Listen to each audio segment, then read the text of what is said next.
Hi, welcome back to Celebrating Culture. In this episode, we're going to go to the homes of people who celebrate St. Joseph, in particular in Little Palermo in New Orleans. We're at the home of Tony Marino, who does a great St. Joseph altar every year. He's been doing it for since about 1986. 1986. Welcome to the house. So fill us in. How did you get started with having an altar? When I was a child in the early 50s, I had a great aunt, Aunt Josie.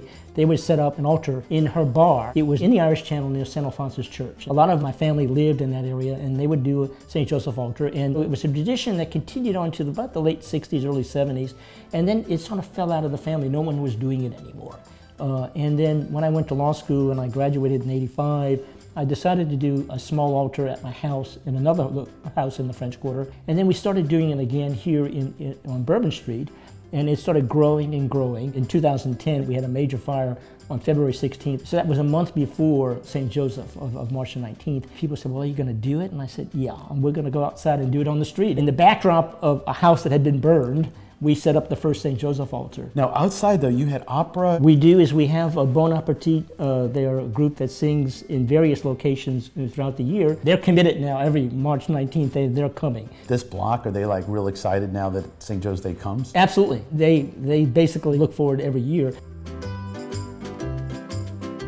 So in addition to what we do on the street, we do also set up an altar in the house as well. When you walk into your home, you have it done as well as a church does with the detail. I mean, you really make sure you have the beans and the lemons and everything. As the story goes, if you steal the lemon, surreptitiously though, you have to be sneaky about it. You can't let anybody see it, but if you steal the lemon, you can be lucky in love. And so everyone hears that story, they want to take a lemon. A couple I just met the other day at the Piazza d'Italia who told me that I'm responsible for them getting married because they came to my altar and she stole the lemon off the altar and now she's married to a wonderful man for the last 4 years. Now I understand you were the centerfold of a book? Yes, we've got a book. This one was done in 2003. That's you. That's my home and the altar on Bourbon Street, and we're in the centerfold of the book.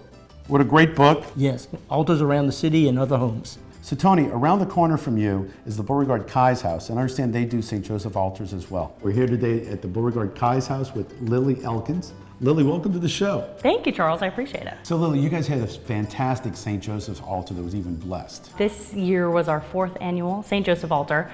We started doing it in 2015, not long after one of the Giacono family descendants started volunteering here at the house. And she really got us all excited about the Sicilian heritage of the house that was known about but hadn't been fully researched. And it's just a lovely tradition to be involved in every year, to really celebrate the Sicilian culture, also honor this important Catholic tradition. We are right across the street from the St. Mary's Church. You're the heart of Little Palermo. As we go back in time and use that phrase, 1890 to 1915, this was called Little Palermo. We just love having the altar here. It brings in all kinds of people, many Sicilian descendants themselves, but also people who wouldn't have known about the tradition, people who just come to see the Beauregard-Keyes House. So they come and it's part of the tour, but it's also open just to people who want to come and pay their respects and, get their fava bean. They might leave a donation. We always give our donations to Covenant House or a similar organization. And then they have the option to leave a message or a prayer to St. Joseph. Afterward, we do the traditional burning of them after the altar has been taken down. Now, traditionally, the Sicilians had prayed to St. Joseph, so they're writing the same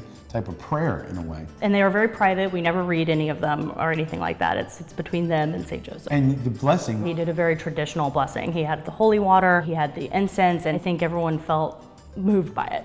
Definitely, including myself. And what was on the altar? We get as many different people to contribute within the neighborhood as possible. So these traditional and specifically important items, we make sure that someone will get. We always have lots of lemons. We always arrange like half a day just setting it up together. And you are the heart of as we say, Piccolo Palermo. Yeah. So yeah. You guys bringing it back is such a great statement to let people know that this part of the town, what it was. Yes, absolutely. It's neat to see the resurgence of the Sicilian community coming together for these days. Yeah. I started doing it in the late 80s, and very few people were doing it then. And then suddenly churches starting to do it, and restaurants, more and more homes are doing it again too.